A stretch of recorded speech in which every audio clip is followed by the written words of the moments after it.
Alright, so what is good guys? Again, it's your boy Spencer. So we are back again with another video. So guys, ngayon bibigyan ko lang kayo ng quick update sa unit natin, ano.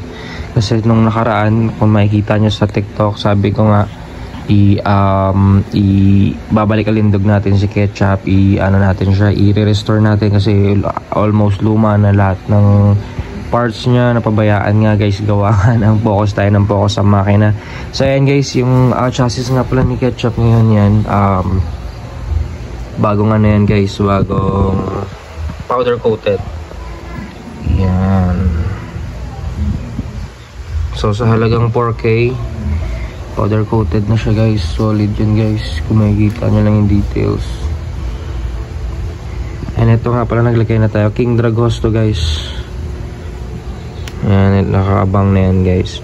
Yung isa dito guys is para sa crank, sa breather ng crank.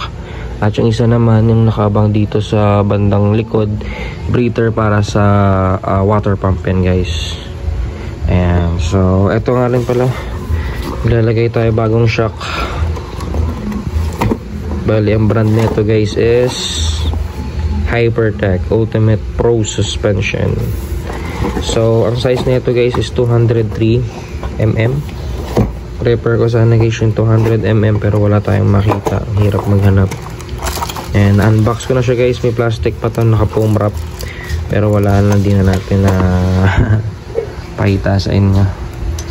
Ayan, so adjustable siya guys, 100% adjustable. Ito guys yung pinili ko kasi ayoko yung dibaso guys. Hindi ako pan ng dibaso. Feel ko kasi parang dumudumi tignan pag may baso-baso pa. Kaya ito gusto ko talaga. Yan, solid guys. So kakabit natin to lahat ngayon. And may mga parating pa tayo na parts, engine parts, front shock, disc. At ito nga rin pala guys, nakabit na rin natin yung custom mugs natin. Ayan, so kung nakikita nyo, rubber damper delete na yan. Yan, rubber damper delete. Wala na tayong rubber damper. Bale, front ano to guys, front mugs kinonvert. Ayan, so makikita nyo wala ng rubber damper yan. Ayan, so eto rin pala, papalitin tayo ng gulong. Nakikita nyo medyo matanda na tong gulong pero wala, okay pa pala to guys, makapal pa to pero papalit tayo. 7090 yan, papalit natin is 6090. Yan, B-Stars yan, Flash Beast, baka naman. Papalit na rin pala tayo ng sprocket guys. So from 428 magpo 415 na tayo para malit. So ayun na kakabit natin lahat to ngayon. And hindi ko na siguro papakita yung process ng pagkabit guys kasi alam nyo naman na to siguro. Bali update ko na lang kayo kung tapos na. Okay, so lalagay lang muna natin yung mga piyesa na luma, katulad nung sa front shock, yung disc luma, kakabit natin para lang matindig na to. Tapos malagay natin sa paddocks. Tapos yung engine siguro sa susunod na. Radiator, ayun lang yung lalagay natin. Tapos yung tank, bagong repaint yung tank guys, bagong repaint. So hindi natin pinapowder coat yung tank. Nirepaint ko lang para kasi okay naman eh. So balikan ko kayo guys kapag kapag nakabit ko na, okay? Alright, so ayan guys, kung makikita nyo guys, natindig na natin siya, no? Naitayo na natin. Sabi ko nga kanina, binalik lang natin yung front forks, yung front shock sa sa harap. And same disc, same caliper pa din yan guys. Ayan, kung makikita nyo, puro gasgas ng caliper. And nga pala guys, stock bolts lang gagamitin natin. Ayan, stock bolts lang, hindi naman kasi ito pang show. So stock bolts lang gagamitin natin dito. At ito nga pala yung gas tank. Ayan, repaint lang natin yan guys. So kung makikita nyo din, kakabalik lang natin ng mga rubber. Tapos ibo-bolts na natin yan guys. Ayan. Ayan siya guys, yung tindig. tingnan yung shock. Yan. Fully adjustable yan guys.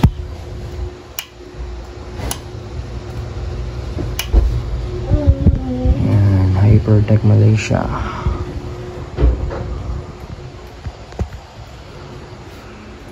And so kakabit muna natin yung tank guys, tapos balikan ko kayo.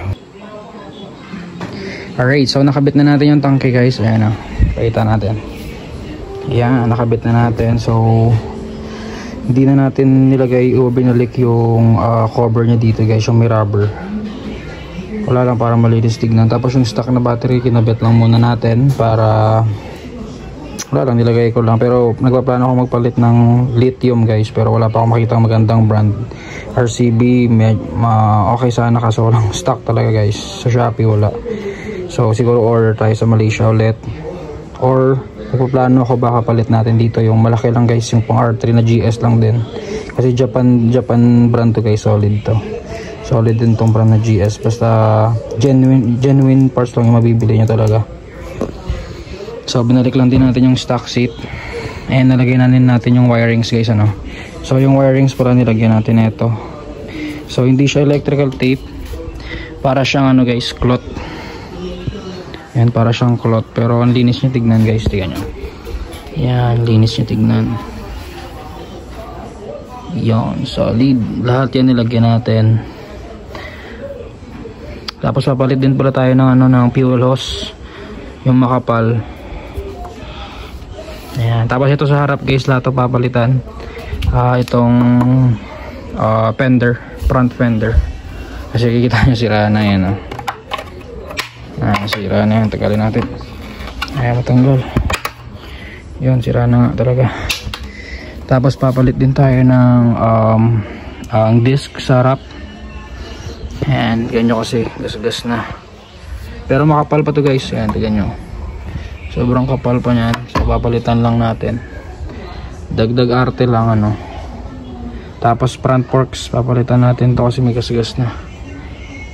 Prone sa gas-gas ang itim guys. So papalit natin dito is silver. Lighten silver. Actually hindi ako fan ng lighten guys, pero wala lang, dagdag lang detalye para sa Malaysia natin ano. Lower na rin yung binili ko guys. So ayan. Tapos sunod nito guys, kabit na natin yung makina. Tapos pairings, sinintay natin yung matagal na parts sa pairings talaga guys. Abangan nyo anong kulay, sa tingin nyo anong kulay yung pairings nating bago guys. And ito rin pala, pinutol ko din kasi bala ko papagawa ko ng custom bracket. Bala nakaganan siya guys, nakaganan yan. Basta papakita ko na lang sa inyo pag natapos na. So nandito na lang muna yung video guys. Abangan nyo na lang yung susunod na upload. Peace out.